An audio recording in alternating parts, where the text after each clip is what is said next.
ଢେଙ୍କାନାଳ ଜିଲ୍ଲା Hindol NAC ward number 14 ଚରଣପୁର ଠାରେ ବାବୁଙ୍କ ଫାର୍ମ ହାଉସରେ ହାତୀ ଆମ୍ବ ଖାଇ ଦେଉଥିବାରୁ ବିଦ୍ୟୁତ ସାହାଯ୍ୟରେ ମାରି ଜେସିବି ସାହାଯ୍ୟରେ ହାତୀର ଶରୀରକୁ ସେ ଫାର୍ମ ହାଉସ ପରିସରରେ 10 ଫୁଟ ମାଟି ଖୋଳି ପୋତି ଦେଇଛନ୍ତି।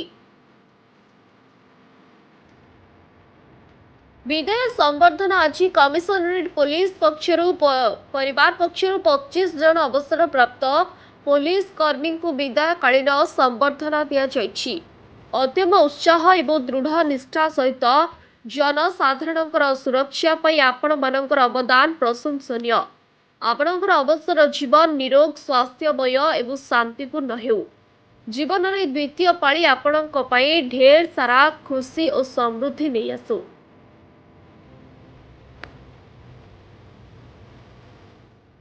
ଦୟାକରି କାକଟପୁର ପ୍ରଶାସନକୁ ଅନୁରୋଧ, ତୁରନ୍ତ ଆକ୍ସନ ନିଆଯିବ। ଲୋକ ଉପରେ ଘଟଣାଟି କାକଟପୁରର ନୂଆ ବସଷ୍ଟାଣ୍ଡରେ ବୋଲି ସୂଚନା ମିଳିଛି। ଲୋକଟିର ଅମାନବିକତା ଉପରେ କ'ଣ କାର୍ଯ୍ୟାନୁଷ୍ଠାନ ନେବା ଦରକାର? Puri district admin SP Puri CMO Odisha. 3 ଆର୍ଆଇଙ୍କୁ ନିଲମ୍ବନ କଲେ କଟକ ଜିଲ୍ଲାପାଳ।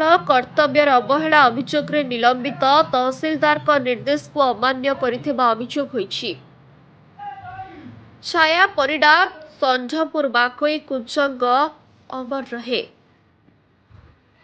କବି ସୂର୍ଯ୍ୟନଗର ଥାନାର ଆଇଆଇସି ଜଣେ ନୂଆ ତାଲିମ ନେଉଥିବା ଆଇପିଏସ୍ ନାମ ନିତିନ କୁମାର ମିଶ୍ର ଆଉ 2 ଜଣ ଏଏସ୍ଆଇ ଅନେକ କନେଷ୍ଟବଳ 25 ତାରିଖରୁ ବେଆଇନ ଭାବରେ 5 ଦିନ ଥାନାରେ ଅଟକ ରଖି କେରକେରା କୁଟୁକୁଟା ମାଡ଼ ମାରି ତାଙ୍କୁ ମାରି ଦେଇଛନ୍ତି। ସେ ସମସ୍ତେ ଦୋଷୀମାନଙ୍କୁ ତୁରନ୍ତ ଗିରଫ କରାଯାଉ। ତଦନ୍ତ ଯେମିତି ବାଟବଣା ନ ହେବ ସେଥିପାଇଁ ବିରାଟ ଜନ ଆନ୍ଦୋଳନର ଆବଶ୍ୟକତା ରହିଛି।